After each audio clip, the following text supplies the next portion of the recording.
Think about this number. We are 117 days away from the election this fall, and there are some concerns about the turnaround time for results as more people in states are looking to vote by mail. Jennifer Bellamy joins us with more. Jennifer, we're so accustomed to seeing those results tick in fairly quickly on election night. Could be different this time around. Yes, Cheryl, it all has to do with the surges we've seen in Georgia and across the country, of people wanting to vote by mail, hoping to avoid those lines and crowds and stay safe amid the pandemic. Ready or not, November will be here before you know it. And some experts across the country are concerned that states aren't prepared for elections in the fall. The demand for voting by mail has soared during the COVID-19 pandemic, even as some, like President Trump, have questioned the security of the practice.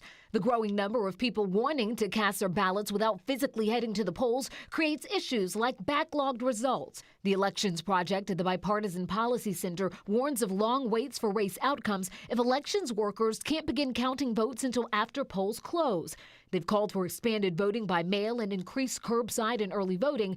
They'd also like to see more clear guidance in states across the country. You'll remember Georgia had its own share of elections troubles last month, with people waiting in long lines, ballots never arriving in the mail, and issues with new machines.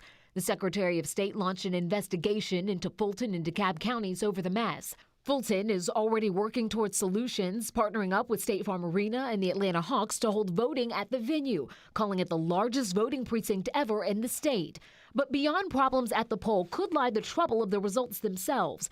Many eyes will be on the U.S. Senate race headlined by Republicans Senator Kelly Loeffler and Representative Doug Collins, as well as Democrat Pastor Raphael Warnock. If no one wins the race outright, it will head to a runoff, and that wouldn't take place until January 5th, 2021. Well, for the June primary, Georgia sent out applications for mailed ballots to 6.9 million registered voters in the state. The Secretary of State's office says it won't do that again, but is working on an online system where voters can request their absentee ballots ahead of the November election.